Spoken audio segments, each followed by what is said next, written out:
महादेव। जय भोलेनाथ। भगवान शिव की कृपा आप सब पर सदैव बनी रहे। प्रिय भक्तों, क्या आपने कभी सोचा है, हर सुबह जब हम तुलसी को जल देते हैं तो उस जल के साथ कौन सी शक्ति धरती में उतरती है? क्यों कहा गया है कि तुलसी को जल देते समय बोले गए सिर्फ 3 शब्द हमारे घर में लक्ष्मी का वास करा देते हैं और जीवन के हर दुख, हर दरिद्रता को मिटा देते हैं? वह 3 शब्द कौन से हैं? किसने बताए और क्यों इस रहस्य को सैकड़ों वर्षों तक गुप्त रखा गया? आज की इस पवित्र कथा में हम सुनेंगे वही दिव्य रहस्य जो स्वयं भगवान शिव ने देवी पार्वती को बताया था। कैलाश पर्वत पर उस दिन का दृश्य विलक्षण था।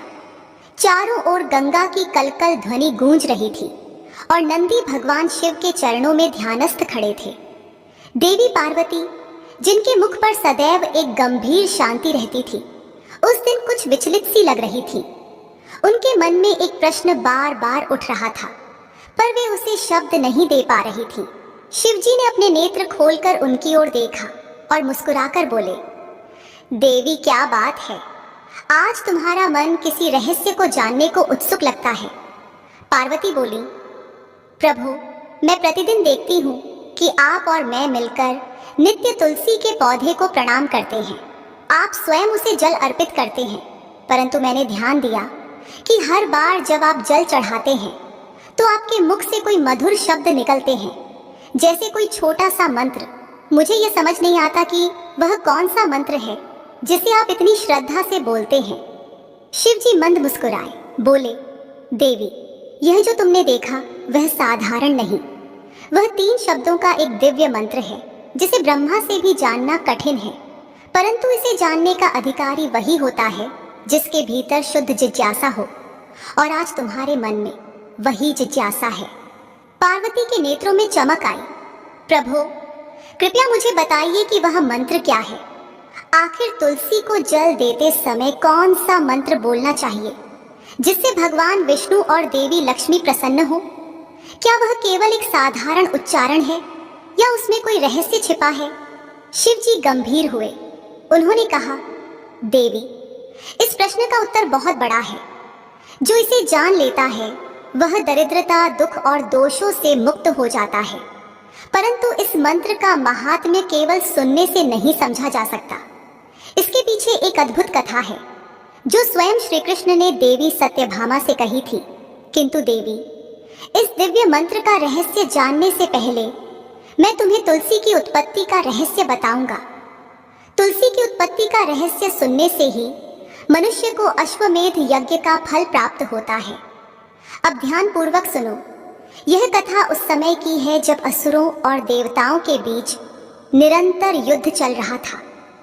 भगवान शिव बोले, बहुत काल पहले दैत्यराज जलंधर नाम का एक असुर हुआ। वह समुद्र से उत्पन्न हुआ था और उसमें अपार शक्ति थी।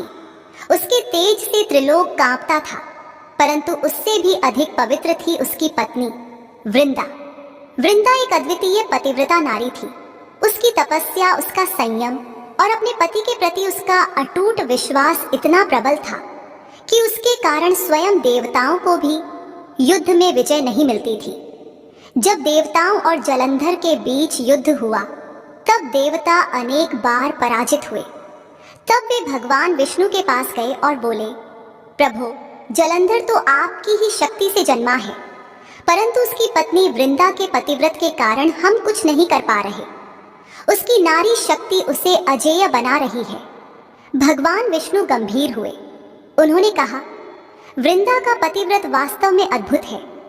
ऐसी नारी का व्रत भंग करना किसी के लिए भी पाप समान है, परंतु जब अधर्म बढ़ जाता है तब कभी कभी धर्म को भी कठोर निर्णय लेना पड़ता है। विष्णु ने ध्यान लगाया और रूप बदलकर जलंधर का रूप धारण किया। वे वृंदा के आश्रम में पहुंचे। वृंदा ने उन्हें अपने पति के रूप में देखा और प्रणाम किया। उनका पतिव्रत खंडित हो गया क्योंकि उसने अनजाने में किसी और को परी समझकर उसका स्वागत किया। उसी क्षण जलंधर युद्ध भूमि में मारा गया। जब वृंदा को यह सत्य ज्ञात हुआ तो वह क्रोध और वेदना से कांप उठी। उसने भगवान विष्णु को श्राप दिया, हे नारायण, जैसे आपने मेरे पतिव्रत को भंग किया, वैसे ही आप भी कभी पत्नी वियोग का दुख सहेंगे। उसके शब्द सुनते ही पृथ्वी थर्रा उठी। विष्णु ने नम्रता से कहा, हे वृंदा, तुमने धर्म के मार्ग पर चलकर यह जीवन जिया है। तुम्हारा क्रोध भी पवित्र है। मैं तुम्हारे श्राप को स्वीकार करता हूँ, क्योंकि यह मेरे भविष्य के अवतारों में धर्म स्थापन का कारण बनेगा। परंतु तुम्हारी पवित्रता सदा इस धरती पर जीवित रहेगी। तुम्हारा शरीर भले ही न रहे, पर तुम्हारा नाम तुलसी बनकर सृष्टि में अमर रहेगा।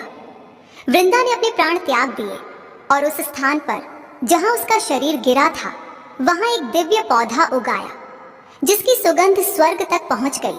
वह पौधा था तुलसी।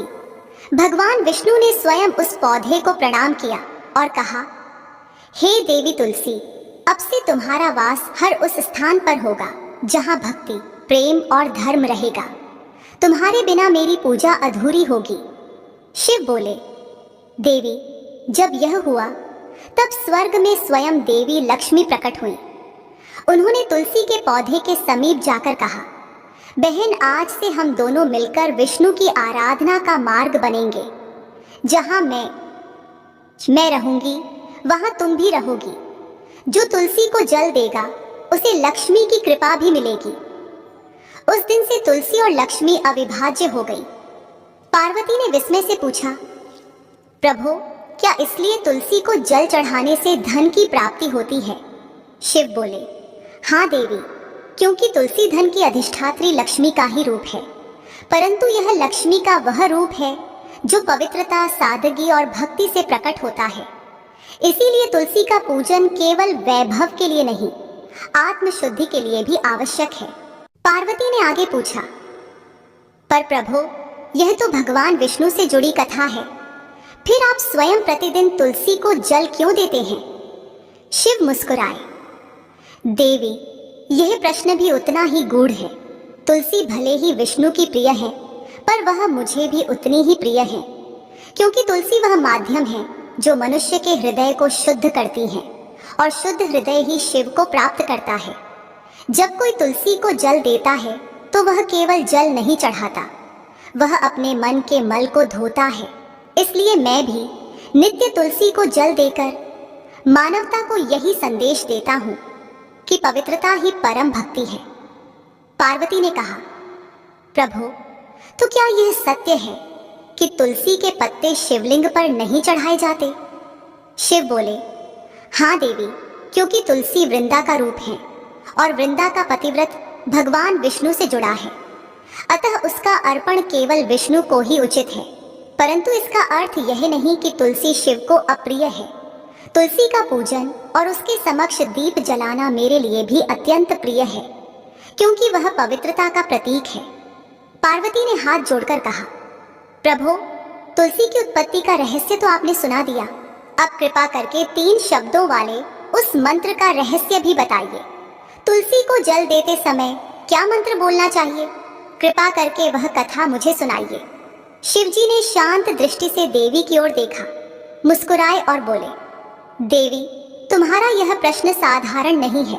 इस प्रश्न का उत्तर देने से पहले तुम्हें एक कथा सुननी होगी, क्योंकि बिना उस कथा को सुने इस मंत्र का अर्थ अधूरा रहेगा। यह कथा भगवान श्री कृष्ण और देवी सत्यभामा से जुड़ी है। उन्होंने भी वही प्रश्न पूछा था जो आज तुम मुझसे पूछ रही हो। तुलसी को जल देते समय क्या बोलना चाहिए? अब ध्यान से सुनो। यह कथा सुनने मात्र से ही पाप मिट जाते हैं और मनुष्य को 100 वर्ष तक तुलसी पूजन का पुण्य मिलता है। द्वारका नगरी उस दिन बड़ी शोभायमान थी। समुद्र की लहरें मोतियों सी चमक रही थीं, महलों की दीवारें स्वर्ण सी दमक रही थीं। देवी सत्यभामा अपने महल की बालकनी से नीचे देख रही थी, जहां देवी रुक्मिणी तुलसी को जल चढ़ा रही थी। हाथ में रजत कलश, होंठों पर मुस्कान और मुख से कोई मधुर मंत्र प्रवाहित हो रहा था। सत्यभामा के मन में जिज्ञासा उठी, रोज तुलसी को इतना महत्व क्यों दिया जाता है? क्या इस पौधे में कोई रहस्य छिपा है? वह तुरंत श्री कृष्ण के पास पहुंची। उन्होंने कहा, हे स्वामी, मैं प्रतिदिन देखती हूँ कि आप तुलसी को जल चढ़ाते हैं और रुक्मिणी जी दीपक जलाती हैं। कृपया बताइए, इसके पीछे क्या रहस्य है?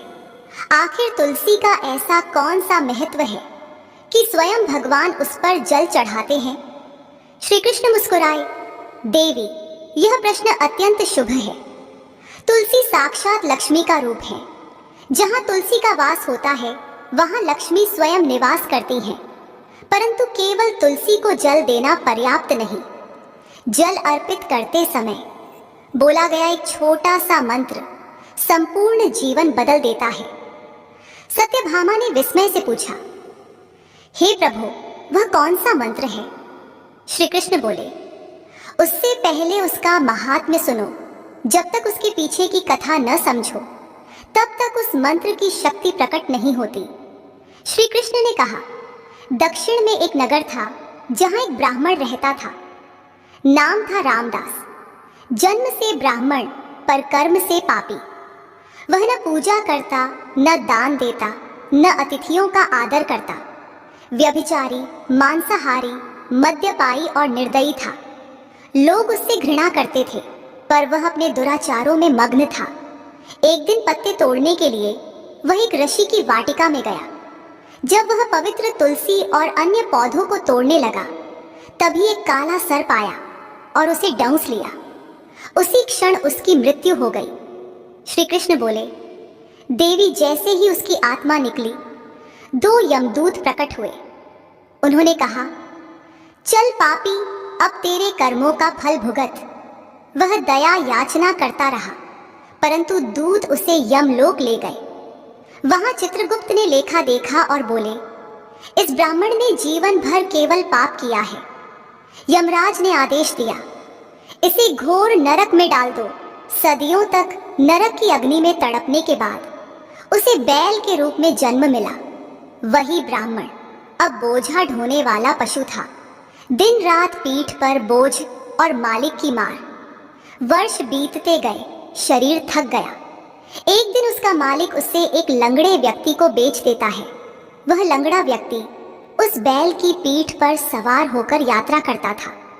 कई वर्षों बाद एक दिन वह बैल अत्यंत थककर पर्वत पर गिर पड़ा। मुंह से झाग निकलने लगे, शरीर कांपने लगा। आसपास कुछ लोग इकट्ठा हुए।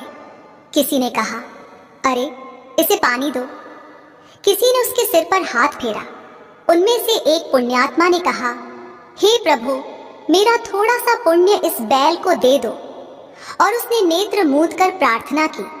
उसकी देखा देखी कई लोगों ने भी अपने पुण्य का अंश उस बैल को समर्पित किया। वहीं एक वेश्या भी खड़ी थी। उसने सोचा, मेरे पास पुण्य तो नहीं पर दया है, और उसने भी अपने अंतःकरण की पवित्रता से कहा, हे प्रभु, मेरा जो भी थोड़ा पुण्य हो यह बैल उसे प्राप्त करे। कुछ ही क्षणों बाद बैल ने प्राण त्याग दिए। यमदूत फिर आए, पर जब चित्रगुप्त ने लेखा देखा तो आश्चर्य हुआ। उस वेश्या के पुण्य से उस आत्मा के सभी पाप नष्ट हो गए थे। यमराज ने कहा, हे ब्राह्मण, उस वेश्या ने तुझ पर महान उपकार किया है। उसके पुण्य से तू मुक्त हुआ है। अब जा, पुनः मनुष्य जन्म ले। इस बार वह ब्राह्मण एक श्रेष्ठ कुल में जन्मा। बचपन से ही उसमें वैराग्य और करुणा थी। जब वह बड़ा हुआ तो उसे अपने पूर्व जन्म की सारी बातें याद आने लगी। नरक की यातनाएं, बैल का जीवन और वह वृद्ध वेश्या जिसने उसे पुण्य दिया था। वह सोचने लगा, कौन सा पुण्य इतना महान था कि उसके स्पर्श से मेरे जन्मों के पाप मिट गए। उसने संकल्प लिया कि उस वेश्या को ढूंढेगा। महीनों की यात्रा के बाद वह वेश्या के नगर पहुंचा। अब वह बूढ़ी हो चुकी थी। वह उसके चरणों में झुक गया। माता, मैं वही बैल हूं जिसे तुमने पुण्य दिया था। तुम्हारे कारण मैं मुक्त हुआ। कृपया बताओ, तुमने कौन सा पुण्य मुझे दिया था? वेश्या रो पड़ी। बेटा, मैंने तो कोई महान कर्म नहीं किया। मेरे घर में एक तोता था जो दिन रात एक ही मंत्र बोलता था। वही पुण्य मैंने तुझे दिया था। ब्राह्मण चकित हुआ। कौन सा मंत्र? वह किस देवता का था? वेश्या ने कहा, मुझे उसका अर्थ नहीं जात। परंतु वह तुलसी के पास बोला जाता था, वही मेरे जीवन को बदल गया। दोनों उस तोते के पास पहुंचे। तोता वृद्ध था, पर उसके नेत्रों में प्रकाश था। उसने कहा, हे ब्राह्मण, मैं पिछले जन्म में तुम्हारी तरह ही एक अभिमानी ब्राह्मण था। गुरुजनों का अपमान किया, शास्त्रों को केवल अहंकार के लिए पढ़ा। मृत्यु के बाद यमराज ने कहा, जाओ तोते के रूप में जन्म लो। फिर कुछ मुनि मुझे अपने आश्रम में ले गए। वहां वे प्रतिदिन तुलसी को जल देते और एक मंत्र बोलते थे। उसी मंत्र को सुन सुनकर मैंने याद कर लिया। मैं जब जब वह मंत्र बोलता था, मन शांत होता था और धीरे धीरे मेरे सारे पाप मिट गए। वेश्या बोली, मैंने भी उस मंत्र को सुन सुनकर जपना शुरू कर दिया। उसी के प्रभाव से मैंने अपना पापी जीवन छोड़ दिया। ब्राह्मण ने विस्मय से पूछा, वह मंत्र क्या है? तोता मुस्कुराया, उसका रहस्य तभी खुलता है जब मन पूर्ण श्रद्धा से भरा हो। कैलाश पर कथा सुनाते हुए शिवजी ने पार्वती की ओर देखा। हे गिरिजा, यही वही कथा है जो भगवान श्री कृष्ण ने देवी सत्यभामा को सुनाई थी। उन्होंने तब कहा था कि उस तोते द्वारा बोले गए 3 शब्दों का मंत्र ही तुलसी को जल देते समय बोला जाना चाहिए। परंतु शिवजी रुक गए। शिव बोले, देवी, उस मंत्र का रहस्य सुनने से पहले मन को शुद्ध करना आवश्यक है। जो बिना श्रद्धा सुने उसके लिए यह केवल शब्द है, और जो श्रद्धा से सुने उसके लिए यह मुक्ति का द्वार है। देवी पार्वती के नेत्रों में जिज्ञासा और भक्ति का प्रकाश भर गया। उन्होंने शिवजी के चरणों में शीश झुकाया और कहा, प्रभु, फिर आगे क्या हुआ? आप मुझे वह दिव्य मंत्र बताइए जो तुलसी को जल देते समय बोला जाता है। शिव मुस्कुराए, अवश्य देवी, मैं उस मंत्र का रहस्य बताऊंगा जो केवल 3 शब्दों का है, परंतु उसके प्रभाव से लक्ष्मी स्वयं घर में प्रवेश करती हैं। आकाश में मंद गंधर्व गान गूंज उठा। कैलाश की हवा में तुलसी की सुगंध फैल गई और रात की निस्तब्धता में वह प्रश्न गूंजता रहा, तुलसी को जल देने का मंत्र कौन सा है? रात बीत चुकी थी। देवी पार्वती अपने कमलासन पर ध्यान मग्न बैठी थी। उनके नेत्र बंद थे, पर मन बार बार उसी विचार में जा रहा था। वह 3 शब्दों का मंत्र कौन सा होगा जिसे बोलने से लक्ष्मी स्वयं घर में आती है? उसी समय भगवान शिव प्रकट हुए। त्रिपुंड तिलक से उनका मुख तेजस्वी लग रहा था। जटाओं से गंगा झर रही थी और चारों ओर नंदी, भूतगण और रिद्ध सिद्धियां उपस्थित थीं। पार्वती ने नेत्र खोले और नम्रता से कहा, प्रभु, पूरी रात मेरा मन एक ही विचार में डूबा रहा। आपने कल कहा था कि वह मंत्र 3 शब्दों का है, परंतु उसका रहस्य केवल वही जान सकता है जो श्रद्धा से सुनने योग्य हो। आज मैं तैयार हूं प्रभु, कृपया वह रहस्य बताइए। शिव मुस्कुराए, देवी, मनुष्य के जीवन में जो भी कार्य भक्ति से होता है वही फलदायक बनता है। तुलसी को जल देना भी ऐसा ही एक कार्य है। जल देना तो सब करते हैं, पर श्रद्धा और मंत्र से किया गया जलदान ही लक्ष्मी को प्रसन्न करता है। परंतु इस रहस्य को जानने से पहले तुम्हें उस कथा का शेष भाग सुनना होगा, जहां श्री कृष्ण ने देवी सत्यभामा को उस मंत्र का महात्म्य समझाया। कथा वहीं से आगे बढ़ती है। द्वारका में देवी सत्यभामा ध्यान पूर्वक श्री कृष्ण की बातें सुन रही थी।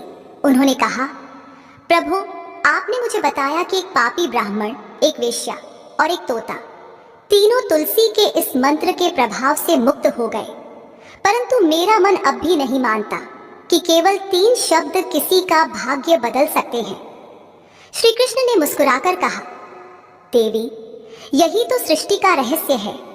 ईश्वर तक पहुंचने के मार्ग में शब्द नहीं, भाव काम करता है। जब शब्द भाव से जुड़ते हैं तब वे मंत्र बन जाते हैं। यह तुलसी मंत्र केवल 3 शब्दों का नहीं, बल्कि 3 लोकों की ऊर्जा का संगम है। अब सुनो, उस कथा का शेष भाग क्या हुआ। तोते ने कहा था, मैंने उस मंत्र को केवल सुनकर नहीं सीखा, मैंने उसे जीना शुरू कर दिया।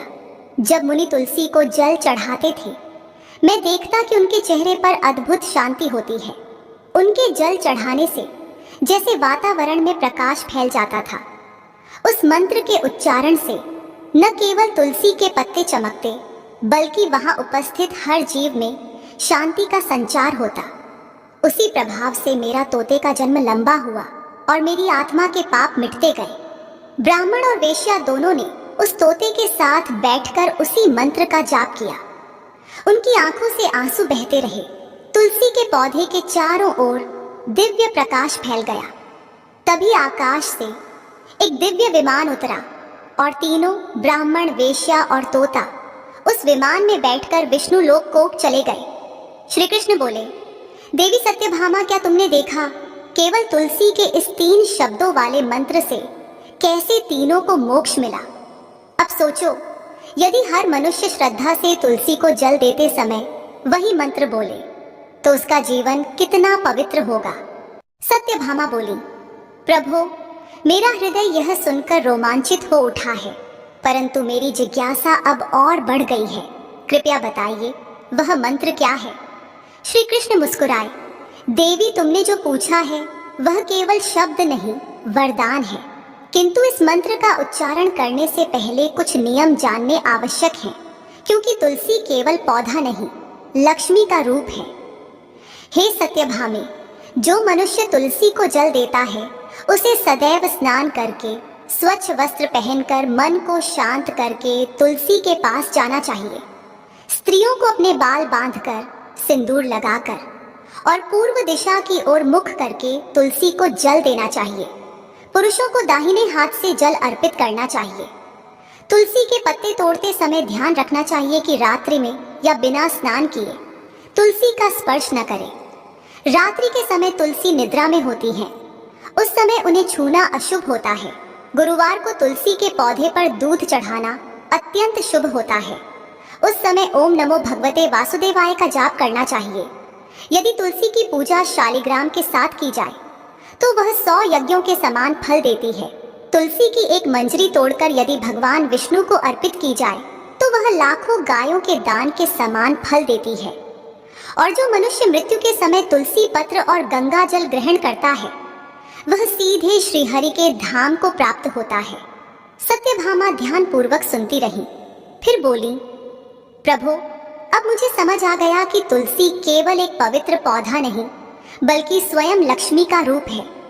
किंतु मेरी जिज्ञासा अभी भी वही है, वह 3 शब्दों का मंत्र क्या है? कथा समाप्त होते ही भगवान शिव ने पार्वती की ओर देखा। देवी, अब तुम्हें वह रहस्य बताने का समय आ गया है।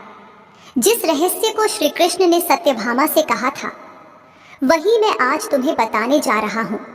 लेकिन याद रखना, इसे केवल वे ही लोग बोलें जो श्रद्धा और शुद्ध भाव से तुलसी को जल देते हैं, अन्यथा यह मंत्र फल नहीं देता। कैलाश पर्वत पर हल्की हवा चली, चारों ओर सुगंध फैल गई, आकाश में झंकार सी गूंजी।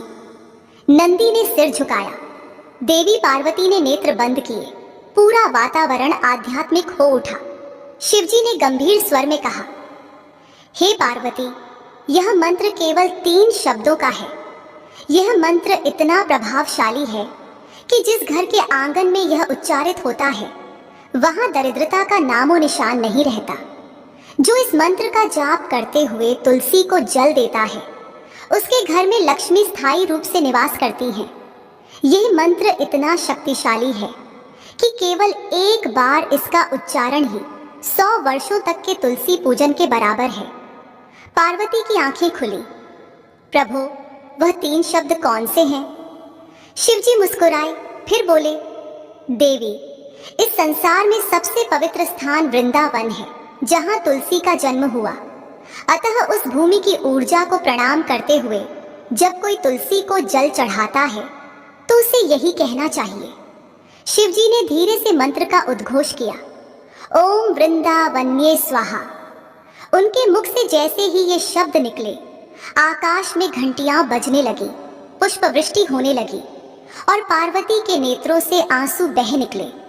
उनके मन में शांति, श्रद्धा और अलौकिक आनंद भर गया। शिव बोले, हे गिरिजा, यह 3 शब्द हैं, परंतु इनमें ब्रह्मांड की समस्त ऊर्जा निहित है। ओम सृष्टि का मूल स्वर, वृंदावन्य लक्ष्मी का दिव्य निवास, स्वाहा, समर्पण का प्रतीक। जो इस मंत्र को भावपूर्वक बोलते हुए तुलसी को जल अर्पित करता है, उसके घर में विष्णु की कृपा और लक्ष्मी की स्थायी उपस्थिति होती है। यह मंत्र केवल शब्द नहीं, आह्वान है, शुद्धता, समृद्धि और भक्ति का आह्वान। पार्वती बोली, प्रभु, अब मैं समझ गई, केवल तुलसी को जल देना ही नहीं, उसे मंत्र और भावना से सींचना ही सच्ची पूजा है। यह मंत्र हर घर को पवित्र बना सकता है। शिवजी बोले, हाँ देवी, और जो प्रतिदिन तुलसी के समक्ष यह मंत्र बोलता है, वह पापों से मुक्त होता है। स्त्रियों को सौभाग्य प्राप्त होता है, पुरुषों को अक्षय धन, और जिस घर में तुलसी के पास दीपक जलता है, वहां स्वयं लक्ष्मी निवास करती है। आकाश में दिव्य प्रकाश फैल गया, मंद हवा में तुलसी की सुगंध घुल गई। देवी पार्वती ने भगवान शिव के चरणों में सिर झुकाया और बोली, प्रभु, अब मैं प्रतिदिन इस मंत्र के साथ तुलसी को जल दूंगी, ताकि मेरे हृदय में भी वही शांति और प्रकाश उतर आए। शिव मुस्कुराए, देवी, जो मनुष्य इस मंत्र का श्रद्धा से जप करता है, वह जन्म जन्मांतर के पापों से मुक्त होकर हरि धाम को प्राप्त होता है।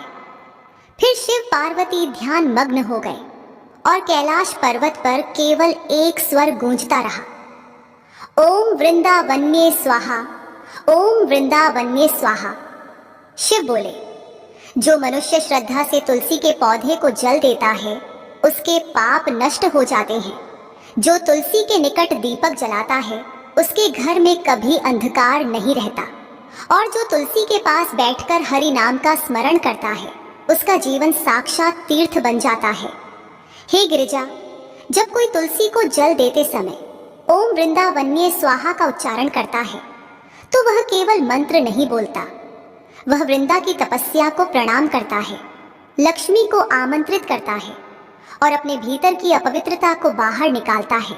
यह वही 3 शब्द हैं जिन्होंने असुर के अहंकार को हराया, नारी की भक्ति को अमर किया और भगवान विष्णु को पतिव्रता के श्राप का भागी बनाया, ताकि वे भी मानवता का अनुभव कर सकें। पार्वती की आंखों से आंसू बह निकले। उन्होंने धीरे से कहा, प्रभु, तुलसी केवल एक पौधा नहीं, बल्कि एक संपूर्ण दर्शन है, पवित्रता, समर्पण और धर्म का। अब मैं समझ गई कि क्यों आपके और विष्णु के पूजन में यह पौधा समान रूप से पूजनीय है। शिव मुस्कुराए, देवी, यह जानना ही आधा तप है, और जो इस कथा को श्रद्धा से सुनता या सुनाता है, वह अपने भीतर तुलसी जैसी निर्मलता का अनुभव करता है। इसलिए कैलाश की हर सुबह मैं तुलसी के पास जल अर्पित करता हूँ, क्योंकि वह केवल हरि की नहीं, धर्म की भी रक्षक है। कैलाश पर्वत पर मंद गंधर्व गान गूंजने लगा। हिम के कण जैसे दीपक की लौ में चमक रहे थे। पार्वती ने तुलसी के पौधे की ओर देखा। उसके पत्ते मंद हवा में झूम रहे थे, जैसे आकाश तक प्रार्थना भेज रहे हों।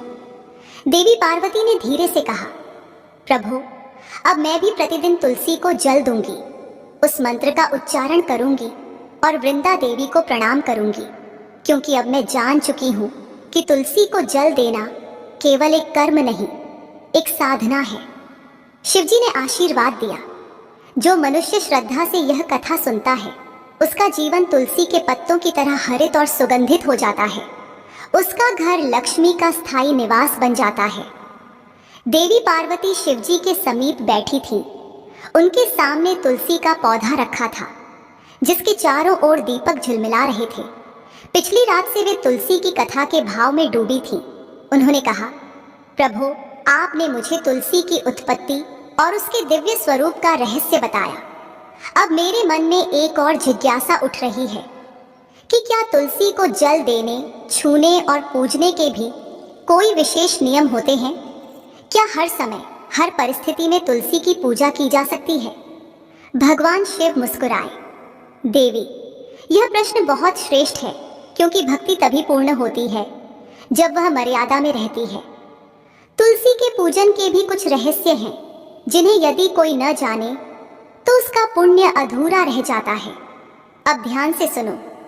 तुलसी पूजन के 5 मुख्य नियम। शिव बोले, पहला नियम, तुलसी की पूजा स्नान के बाद ही करनी चाहिए। जो व्यक्ति बिना स्नान किए तुलसी को जल चढ़ाता है, उसका पुण्य फल अधूरा रहता है। स्नान से शरीर की शुद्धि होती है और तुलसी पूजा से आत्मा की। दूसरा नियम, तुलसी को जल चढ़ाते समय पूर्व या उत्तर दिशा की ओर मुख रखना चाहिए, क्योंकि सूर्य और विष्णु दोनों ही दिशाओं से तुलसी ऊर्जा ग्रहण करती है। तीसरा नियम, जल अर्पित करते समय तुलसी के नीचे मिट्टी गीली करनी चाहिए। सूखी मिट्टी में जल देने से तुलसी के मूल भाग को हानि होती है। यह पौधा केवल श्रद्धा से नहीं, सावधानी से भी पवित्र रहता है। चौथा नियम, नाखून या दांतों से तुलसी के पत्ते तोड़ना महापाप माना गया है। ऐसा करने से व्यक्ति के जीवन में अशांति आती है। तुलसी की पत्तियां हमेशा अंगुष्ठ और तर्जनी से धीरे से तोड़नी चाहिए। पांचवा नियम, तुलसी की पूजा में हमेशा दीपक जलाना चाहिए, विशेषकर संध्या के समय। जब सूर्य अस्त होता है तब तुलसी के पास दीपक जलाने से समस्त दोष मिट जाते हैं और उस घर में लक्ष्मी का वास स्थायी हो जाता है। देवी पार्वती ने विनम्रता से पूछा, प्रभु, क्या कोई ऐसे दिन भी हैं जब तुलसी को जल नहीं देना चाहिए? शिव बोले, हाँ देवी, जैसे हर क्रिया का एक उचित समय होता है, वैसे ही तुलसी पूजन का भी होता है। संध्या काल में तुलसी को जल नहीं देना चाहिए, क्योंकि वह समय विश्राम का होता है। तुलसी उस समय निद्रा अवस्था में होती है। रविवार, एकादशी, संकष्टी चतुर्थी, अमावस्या, पूर्णिमा और सूर्य संक्रांति के दिन तुलसी को जल अर्पित करना वर्जित है। इन तिथियों में तुलसी को जल देने के स्थान पर उसके पास दीपक जलाना चाहिए और हरि नाम का जप करना चाहिए। इन दिनों जल चढ़ाने से तुलसी की जड़ को हानि पहुंचती है और उस घर का पुण्य घटता है। पार्वती बोली, प्रभु, तो क्या इन दिनों तुलसी को बिल्कुल न छूना चाहिए? शिव बोले, नहीं देवी, इन तिथियों में तुलसी को प्रणाम करें, पुष्प अर्पित करें, परंतु जल न दें। यह नियम स्वयं भगवान विष्णु ने सत्यभामा से कहा था। हे गिरिजा, शिव आगे बोले, जो मनुष्य अपने आंगन या घर में तुलसी लगाता है, उसे सदा उसके समीप स्वच्छता बनाए रखनी चाहिए। तुलसी के पास झूठे बर्तन, जूते या अपवित्र वस्त्र कभी नहीं रखने चाहिए। तुलसी के पौधे को कभी किसी अन्य पौधे के नीचे न रखें, क्योंकि तुलसी देवी हैं, उन्हें सदैव ऊंचा स्थान चाहिए। तुलसी के आसपास दीपक या अगरबत्ती जलाने से घर में पवित्र वायु प्रवाहित होती है। हर सुबह तुलसी को देखकर प्रणाम करने से व्यक्ति के पाप क्षीण होते हैं। कहा गया है, प्रातः काले तु या तुलसी दृष्टा सा दुष्कृतानि दहति, अर्थात जो व्यक्ति सुबह सुबह तुलसी को देखता है, उसके सारे पाप उसी क्षण भस्म हो जाते हैं। पार्वती ने पूछा, प्रभु, आपने कहा था कि तुलसी पूजन से मनुष्य के कर्म भी बदल सकते हैं, क्या यह सच है? शिव ने कहा, हाँ देवी, तुलसी केवल शरीर नहीं, एक चेतना है। जब मनुष्य तुलसी को जल देता है तो वह अग्नि में ही भीतर की ऊर्जा को पवित्र करता है। उसके पिछले जन्मों के संचित कर्म धीरे धीरे हल्के होने लगते हैं।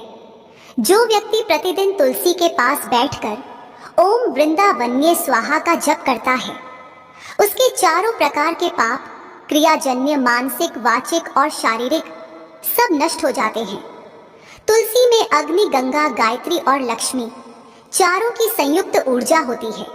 इसीलिए जब कोई तुलसी के पत्ते भगवान विष्णु को अर्पित करता है तो उसके जीवन में 100 यज्ञों का फल स्वतः प्राप्त होता है। शिव बोले, देवी, तुलसी गृहस्थ के जीवन का संतुलन है। जो दंपत्ति नित्य तुलसी को प्रणाम करते हैं, उनके घर में कभी कलह नहीं होता। जो स्त्री मांग में सिंदूर भरकर तुलसी को जल देती है, उसका सौभाग्य अक्षय होता है। जो पुत्र तुलसी को जल देता है, उसके कुल में पितरों की तृप्ति होती है।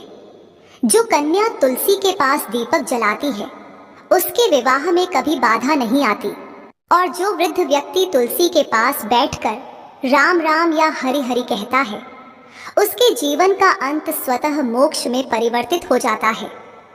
हे गिरिजा, शिव आगे बोले, जब किसी मनुष्य की मृत्यु समीप होती है और वह अपने मुख में तुलसी पत्र तथा गंगाजल ग्रहण करता है तो वह सीधे वैकुंठ को जाता है।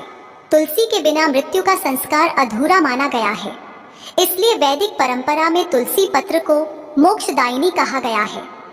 जो व्यक्ति मृत्यु के समय तुलसी पत्र को अपने हृदय पर रखवाता है उसके लिए यमदूत भी मार्ग बदल देते हैं। तुलसी केवल जीवन नहीं, मृत्यु का भी मार्ग प्रकाशित करती है। यही कारण है कि तुलसी के पत्ते को हरिप्रिय कहा गया है, क्योंकि भगवान विष्णु स्वयं उसकी उपासना से तृप्त होते हैं। देवी पार्वती ने तुलसी की ओर देखा। अब उन्हें वह केवल पौधा नहीं, एक जीवंत देवी की भांति दिख रही थी। उनके पत्ते हवा में झूम रहे थे, जैसे भक्ति का संगीत बहा रहे हों। उन्होंने शिवजी के चरणों में सिर झुकाया और कहा, प्रभु, आज मैं समझ गई कि तुलसी पूजा केवल भक्ति नहीं, जीवन का अनुशासन है। यह पौधा हमें सिखाता है कि पवित्रता केवल मंदिर में नहीं, हृदय में रखनी चाहिए। जो अपने मन को तुलसी जैसा बना ले, उसके जीवन में कभी अंधकार नहीं रह सकता। देवी पार्वती ध्यानमग्न बैठी थी और उनके सामने तुलसी का पौधा सादगी से झूम रहा था। भगवान शिव शांत मुद्रा में बैठे थे, पर उनके नेत्रों में अपूर्व करुणा झलक रही थी। देवी पार्वती ने विनम्र स्वर में कहा, प्रभु, आपने तुलसी की पूजा के नियम बताए, उसकी उत्पत्ति का रहस्य बताया। अब कृपा करके यह बताइए कि तुलसी पूजन से मनुष्य को क्या गुप्त फल प्राप्त होते हैं? कैसे एक साधारण मनुष्य केवल तुलसी की सेवा से अपने कर्मों को बदल सकता है? शिवजी ने नेत्र बंद किए। उनकी जटाओं से मंद गंगा की धारा टपकी और उन्होंने कहा, देवी, यह प्रश्न तुम्हारे हृदय की पवित्रता का प्रतीक है। तुलसी केवल धन या सौभाग्य देने वाली नहीं, वह आत्मा को जागृत करने वाली है। अब मैं तुम्हें वह रहस्य सुनाता हूँ जिसे सुनकर मनुष्य के भीतर का अंधकार मिट जाता है। शिव बोले, हे गिरिजा, जब कोई मनुष्य तुलसी को जल देता है तो वह केवल जल नहीं चढ़ाता, वह अपने अहंकार, अपनी वासना, अपनी क्रोधाग्नि को अर्पित करता है। तुलसी उन सब दोषों को अपने भीतर समेट लेती है और उन्हें हरि चरणों तक पहुंचा देती है। इसी से मनुष्य का हृदय धीरे धीरे निर्मल होता है। जो व्यक्ति तुलसी के पौधे के पास बैठकर नित्य ओम वृंदावन्य स्वाहा का जप करता है, उसके भीतर अदृश्य परिवर्तन होने लगता है। पहले मन शांत होता है, फिर क्रोध समाप्त होता है और अंततः उसका मोह छूट जाता है। तुलसी मनुष्य के जीवन में चेतना की मां की तरह कार्य करती है। वह शरीर को नहीं, आत्मा को सींचती है। देवी पार्वती ध्यान पूर्वक सुनती रही। शिव आगे बोले, हे देवी, तुलसी के पूजन से मनुष्य को 3 प्रकार के फल प्राप्त होते हैं। पहला, भौतिक फल, जो घर में शांति, धन और संतति के रूप में मिलता है। दूसरा, आध्यात्मिक फल, जो मन की निर्मलता और भक्ति के रूप में प्रकट होता है। तीसरा, परम फल, जो मोक्ष के रूप में प्राप्त होता है। जो तुलसी के समक्ष प्रतिदिन दीपक जलाता है और उस प्रकाश को निहारता है, उसके जीवन के सभी अंधकार मिट जाते हैं। यह दीपक केवल तेल से नहीं जलता, यह आशा से जलता है और उसकी लौ भगवान के चरणों तक पहुंचती है। पार्वती ने कहा, प्रभु, आप अक्सर कहते हैं कि मनुष्य अपने कर्मों से बांधा है, फिर तुलसी पूजन से कर्म कैसे बदल सकते हैं? शिव बोले, हे गिरिजा, मनुष्य के कर्म 3 प्रकार के होते हैं, संचित, प्रारब्ध और क्रियमाण। तुलसी का पूजन इन तीनों पर समान प्रभाव डालता है।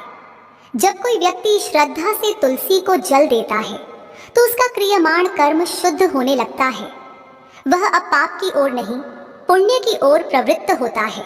तुलसी के समक्ष ध्यान करने से संचित कर्म धीरे धीरे जलने लगते हैं, जैसे अग्नि में काष्ठ। और जब मनुष्य मृत्यु के समय तुलसी पत्र को अपने मुख में रखता है, तब उसका प्रारब्ध कर्म भी निष्प्रभावी हो जाता है। यही कारण है कि तुलसी को मोक्षदायिनी कहा गया है। देवी पार्वती बोली, प्रभु, यह तो अत्यंत अद्भुत है। क्या इसलिए हर शास्त्र में तुलसी का वर्णन मोक्ष का द्वार कहा गया है? शिव मुस्कुराए, हाँ देवी, क्योंकि तुलसी के पत्ते पर जब हरि का नाम आता है तो वह केवल हरि का नहीं, समस्त ब्रह्मांड का आशीर्वाद बन जाता है। शिव बोले, हे गिरिजा, तुलसी के पौधे को अपने आंगन में लगाना ऐसा है जैसे अपने घर में गंगा का प्रवाह बसाना।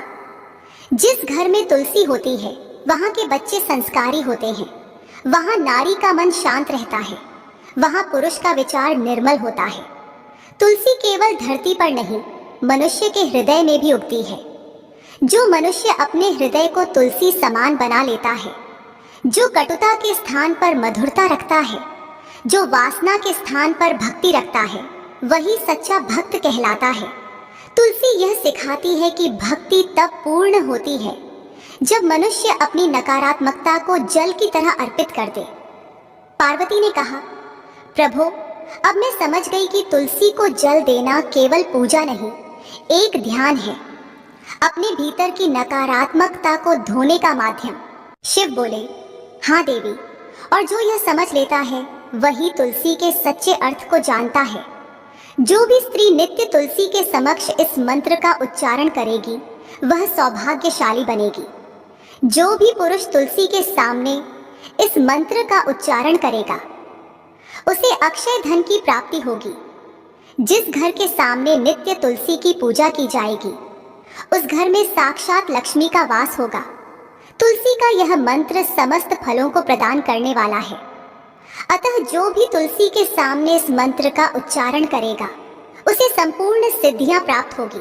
स्त्रियों को सदैव ही स्नान करके, अपने बाल बांधकर, मांग में सिंदूर भरकर नित्य तुलसी को जल देना चाहिए और इस मंत्र का उच्चारण करना चाहिए। रोज तुलसी के पौधे की परिक्रमा करनी चाहिए, इससे सभी दोष नष्ट हो जाते हैं। नित्य शाम के समय तुलसी के पास दीपक जलाना चाहिए और तुलसी के पास बैठकर भगवान विष्णु की आराधना करनी चाहिए। तुलसी के पास दीपक जलाने से मनुष्य को धन धान्य की प्राप्ति होती है। हजारों अमृत के घड़े से नहलाने पर भी श्री हरि को उतनी तृप्ति नहीं होती जितनी वह मनुष्यों के द्वारा तुलसी का एक पत्ता चढ़ाने से प्राप्त करते हैं। 10,000 गाय के दान से मानव जो फल प्राप्त करता है वही फल तुलसी पत्र के दान से मिलता है। जो मृत्यु के समय अपने मुख में तुलसी पत्र और गंगा जल पा जाता है वह संपूर्ण पापों से मुक्त होकर श्री कृष्ण के धाम जाता है। कहते हैं, जो मनुष्य पूर्णिमा, अमावस्या, द्वादशी और सूर्य संक्रांति के दिन मध्याह्न कल रात्रि के समय बिना स्नान किए अथवा बिना हाथ पैर धोए रात्रि के वस्त्र पहनकर तुलसी के पत्र तोड़ता है वह महापापी होता है। श्रद्धा, व्रत, दान, प्रतिष्ठा तथा देव पूजा के लिए तोड़े हुए तुलसी पत्र बासी होने पर भी 3 रात्रि तक पवित्र ही रहते हैं। तुलसी का एक एक पत्ता ना तोड़कर पत्तियों के साथ अग्रभाग को तोड़ना चाहिए। तुलसी की मंजरी सब फूलों से बढ़कर मानी जाती है। मंजरी तोड़ते समय उसमें पत्तियों का रहना भी आवश्यक माना गया है। पूज्य भाव से पौधे को हिलाए बिना तुलसी के अग्रभाग को तोड़ना चाहिए। इससे पूजा का फल लाख गुना बढ़ जाता है। तुलसी के पत्तों को कभी नाखून से नहीं तोड़ना चाहिए, इससे पाप लगता है। रात्रि में तुलसी के पौधे को स्पर्श न करें अथवा उसके पत्ते न तोड़े, ऐसा करना अशुभ माना गया है। रात्रि में तुलसी का पौधा निद्रा अवस्था में होता है, ऐसे में पत्ते तोड़ने पर पाप ही लगता है। गुरुवार के दिन तुलसी के पौधे में थोड़ा सा कच्चा दूध अर्पित करें। दूध चढ़ाते समय ओम नमो भगवते वासुदेवाय इस मंत्र का जाप अवश्य करना चाहिए। तुलसी के पौधे के पास शालिग्राम रखें और उस पर तिल चढ़ाएं। पूजा में तुलसी और शालिग्राम को दूध में भीगी हल्दी का तिलक अवश्य करें। शालिग्राम पर तुलसी पत्र रखकर चंदन लगाना चाहिए। अगर कोई महिला मासिक धर्म से है तो वह तुलसी की पूजा ना करे। मासिक धर्म के दौरान तुलसी को स्पर्श करने से घोर पाप लगता है, इससे स्त्री की दुर्गति होती है। प्रिय भक्तों, यदि भगवान शिव और माता पार्वती के दिव्य संवाद से उत्पन्न पवित्र कथा जिसने हमें सिखाया कि तुलसी को जल देना केवल एक कर्म नहीं बल्कि एक साधना है। हर बूंद जल में जब भक्ति की भावना होती है तो वह साधारण जल नहीं रहता, वह अमृत बन जाता है। जो व्यक्ति नित्य श्रद्धा से तुलसी को जल देता है और ओम वृंदावन्य स्वाहा मंत्र का जाप करता है, उसके जीवन में शांति, समृद्धि और सौभाग्य सदा प्रवाहित रहते हैं। ऐसे घर में देवी लक्ष्मी स्वयं निवास करती हैं और वहां से दरिद्रता, रोग और क्लेश दूर हो जाते हैं। यदि यह कथा आपके हृदय को छू गई हो तो कृपया लाइक करें, शेयर करें और ऐसी ही दिव्य, प्रेरणादायक और भक्ति भरी कथाएं सुनने के लिए हमारे चैनल को सब्सक्राइब जरूर करें। आपके हर कमेंट से हमें प्रेरणा मिलती है कि और भी सुंदर कथाएं लेकर आएं, जो न केवल सुनने में मधुर हो बल्कि जीवन को आलोकित करें। जहां तुलसी वहां लक्ष्मी, जहां भक्ति वहां हरि। फिर मिलेंगे एक और नई दिव्य कथा के साथ, जहां होगा भक्ति का रस, ज्ञान का प्रकाश और ईश्वर का आशीर्वाद। तब तक जुड़े रहिए, कहते रहिए हर हर महादेव। जय श्री हरि, जय तुलसी माता की।